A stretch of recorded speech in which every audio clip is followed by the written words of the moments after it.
Le café, cette boisson sombre et mystérieuse qui accompagne nos matins, nos conversations et même nos moments d'introspection. Mais vous êtes-vous déjà demandé comment cette infusion est devenue l'une des boissons les plus consommées au monde? Ou quel impact elle a eu sur notre histoire, notre culture et même notre spiritualité? On dit que le café éveille l'esprit, mais ce que peu de gens savent, c'est qu'il a aussi éveillé des révolutions, inspiré de grandes œuvres philosophiques et défié les normes établies. Depuis sa découverte, il a été considéré comme un élixir divin, une menace satanique, un symbole de rébellion et un moteur de changements sociaux. Son histoire est remplie de secrets, de controverses et d'événements inattendus qui ont façonné le monde dans lequel nous vivons.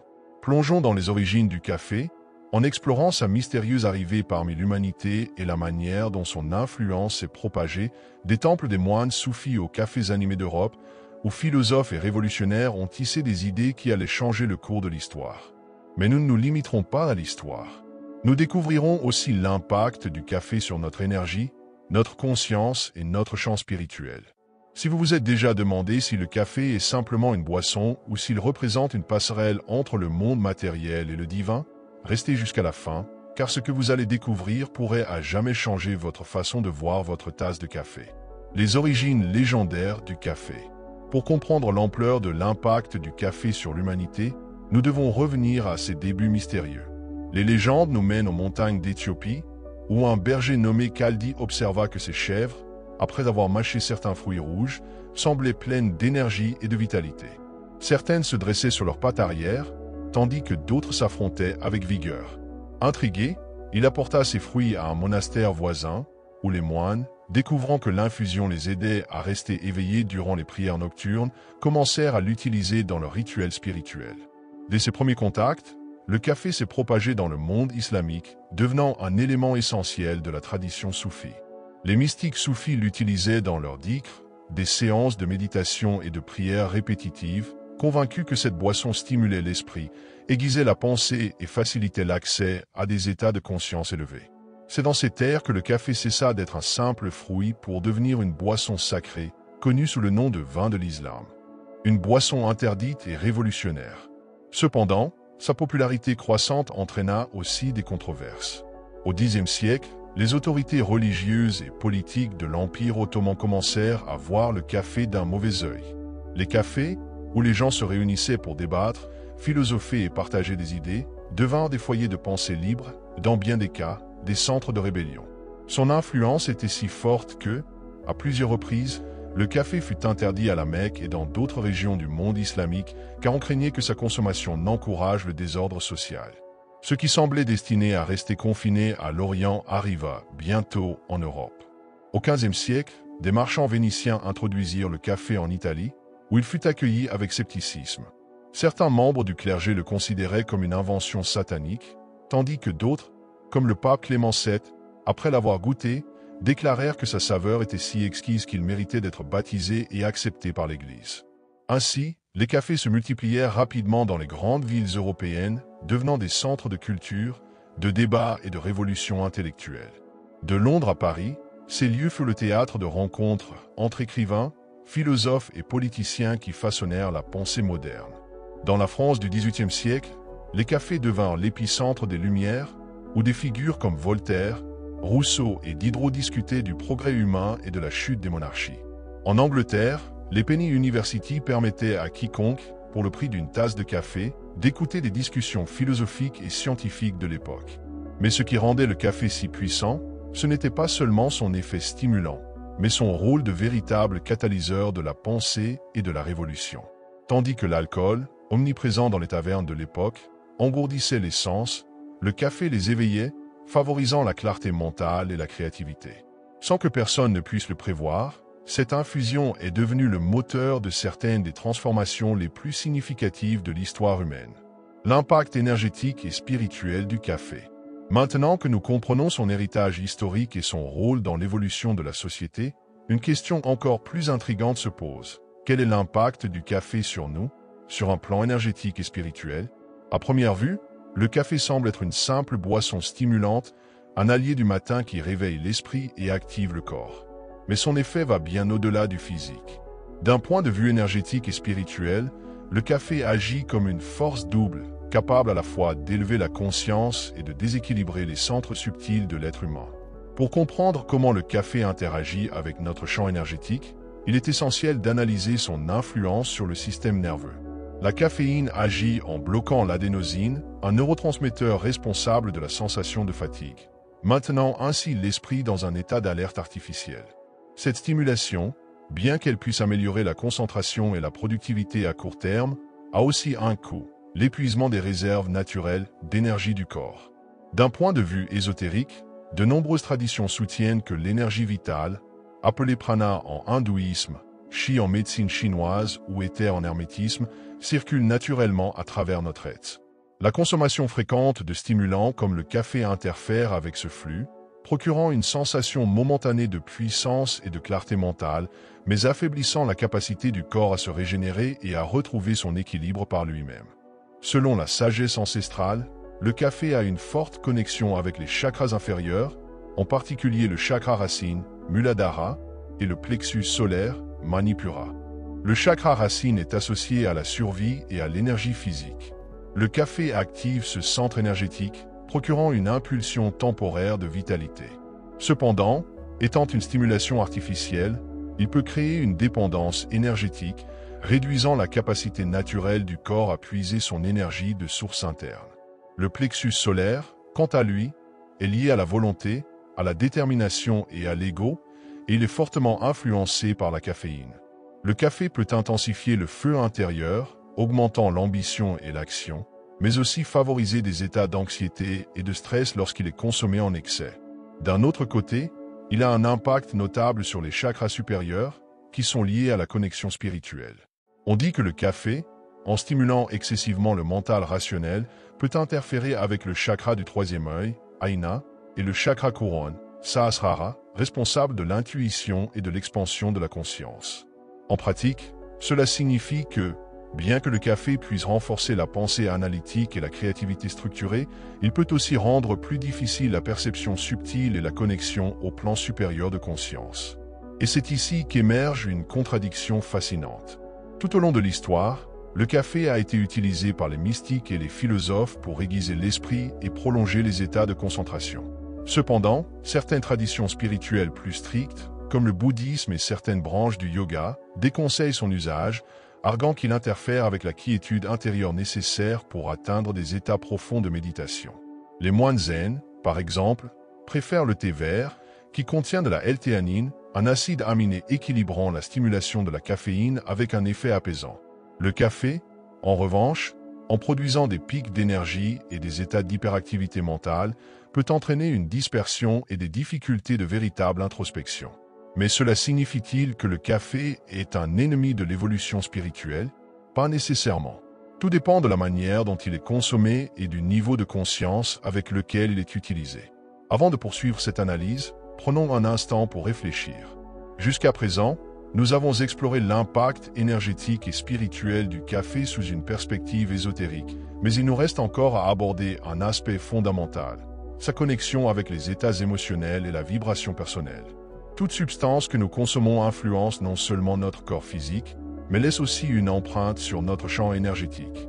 Si l'on observe les traditions spirituelles qui étudient l'impact des aliments et des boissons sur la conscience, on retrouve un principe commun.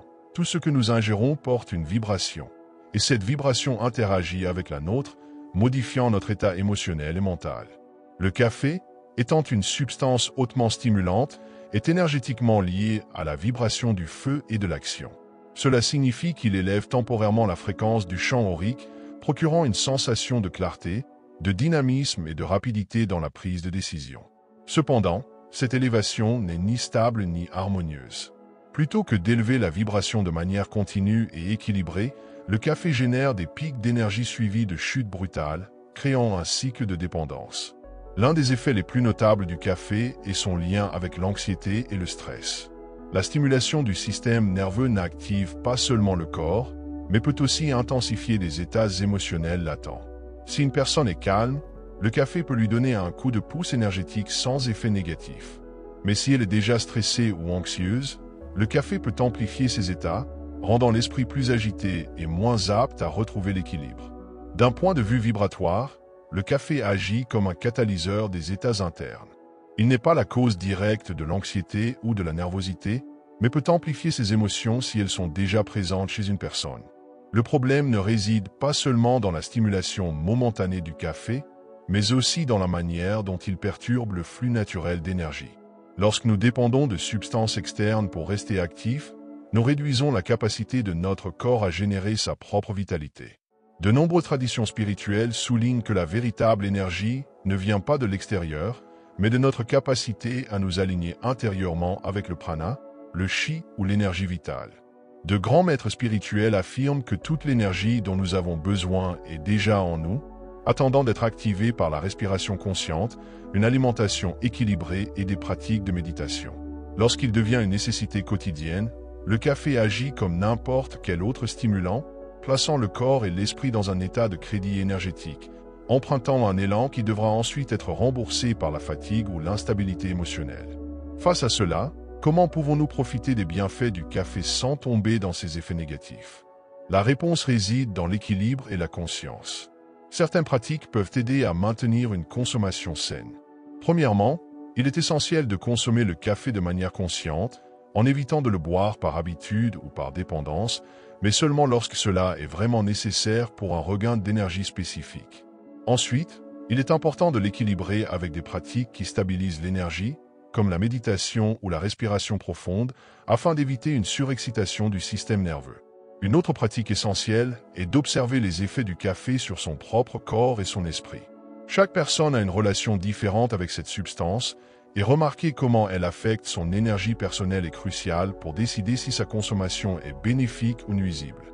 Enfin, une alternative intéressante consiste à alterner le café avec des boissons plus équilibrées, comme les infusions d'herbes, le thé vert ou le cacao cérémoniel, qui offrent des bienfaits similaires sans les effets secondaires du café.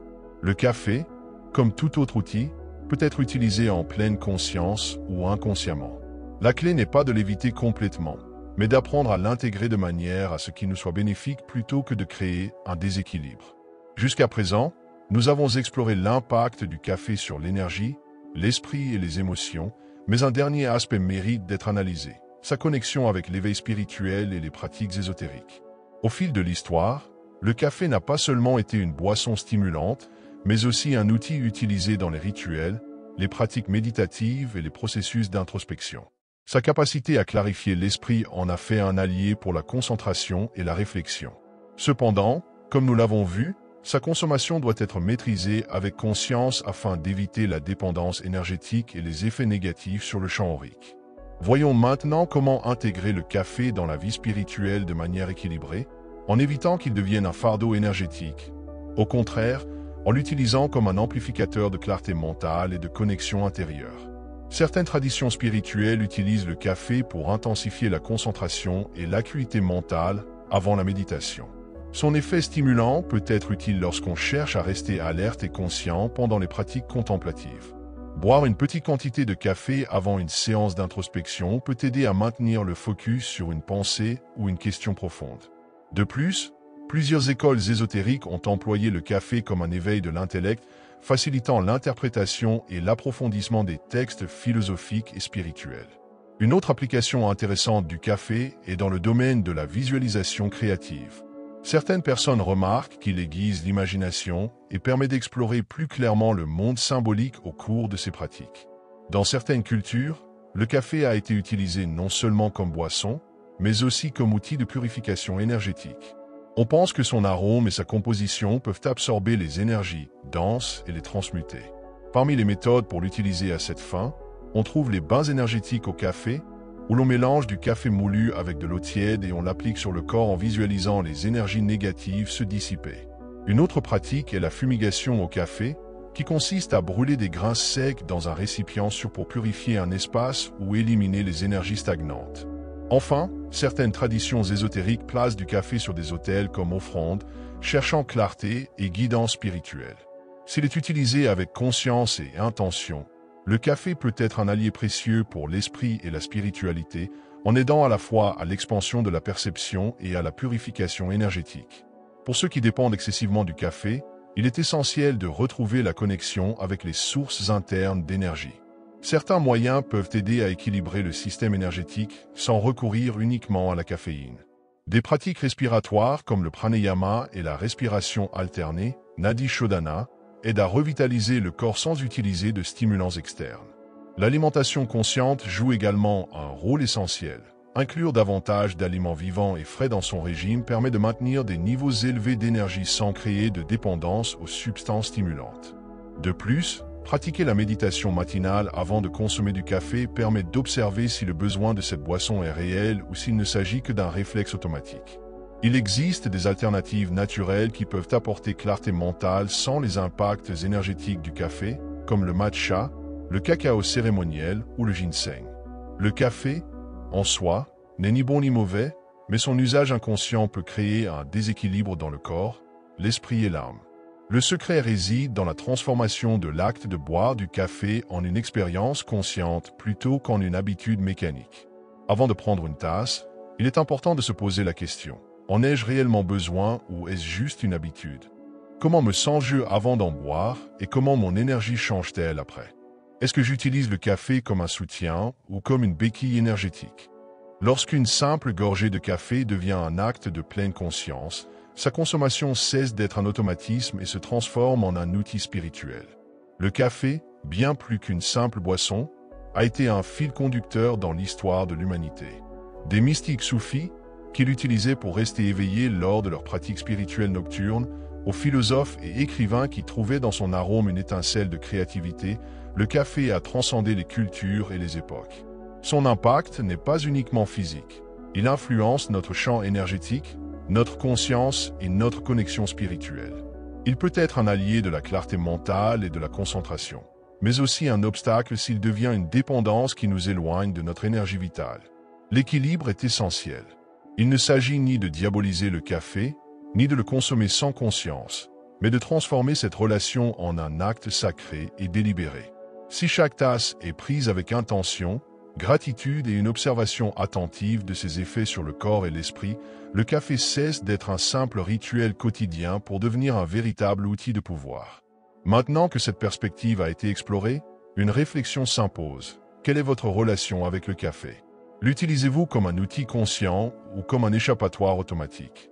Comment votre énergie change-t-elle avant et après sa consommation? Pour approfondir encore davantage l'impact de certaines habitudes sur l'évolution spirituelle, il est essentiel de continuer à explorer et à pratiquer avec conscience. Si cette réflexion résonne en vous, partagez-la avec ceux qui s'interrogent aussi sur les effets du café sur l'esprit et l'âme. Dans les commentaires, racontez votre expérience avec le café et votre cheminement spirituel. La véritable sagesse réside dans la manière dont nous choisissons de vivre, avec conscience, avec intention et avec la volonté de voir au-delà des apparences.